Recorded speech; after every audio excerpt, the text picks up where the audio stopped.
সৎকর্ম করলে তুমি পাবে ভালো ফল, মায়ের নাম জপলে তুমি পাবে মনে বল। জয় মা তারা। কেমন আছেন সবাই? আশা করি মায়ের আশীর্বাদে সকলে ভালো আছেন। আজ বুধবার, প্রথমে মায়ের দর্শন দিয়ে দিনটা শুরু করলাম। যেহেতু কাল মঙ্গলবার ছিল, ভক্তরা যে সাজসজ্জার জিনিস মাকে দিয়ে গেছিলো, সেই সাজসজ্জার জিনিস মায়ের থান থেকে আর রাত্রেবেলা উঠানো হয়নি, মাকে দিয়ে রেখে দিয়েছিলাম রাত্রেবেলা থানে। সেগুলোই আমি এখন উঠিয়ে নিচ্ছি, গুছিয়ে নিচ্ছি। ভক্তরা মায়ের জন্য অনেক কিছু নিয়ে এসেছিলো, শাড়ি, গামছা, আলতা, সিঁদুর, ওড়না, সব আমি উঠিয়ে নিলাম। এগুলো সবাই নিজের নিজের ভক্তি, যে যেমন ভক্তি দিয়ে পারে সে যেমন মাকে জিনিস দেয়।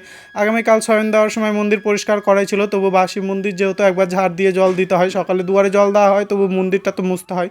ভালো করে মন্দিরটা মুছলাম। এখন গায়ে মাদের একটু আমি সেন্ট দিয়ে দিচ্ছি। যার হাতে পায়ে সর্বদাই পদ্মের সুগন্ধ, তার গায়ে যতই সেন্ট দিই না কেন ওই পদ্মের গন্ধ যেন আর থাকে না। কিন্তু তাও এটা আমার ভালোবাসা বলতে পারেন, একটু দিই, ভালো লাগে। এখন মায়ের দীপ ধূপ জ্বালিয়ে নিয়ে রোজকার মতো মায়ের নিত্য সেবাটা সেরলাম। আগামী শুক্রবার মহা অমাবস্যা তিথি। এই মহা অমাবস্যা তিথিতে মায়ের কাছে কেউ পুজো পাঠাতে চাইলে আমাকে কমেন্টে অথবা মেসেঞ্জারের মাধ্যমে জানাবেন, আমি পুজো দিয়ে দেবো। এর জন্য কোনো দক্ষিণা, দান দক্ষিণা দিতে হবে না। আজকের জন্য এটুকুই রইলো। দেখা হচ্ছে পরের ভিডিওতে। সবাই ভালো থাকবেন, সুস্থ থাকবেন। জয় মা তারা, জয় গুরু বামদেব।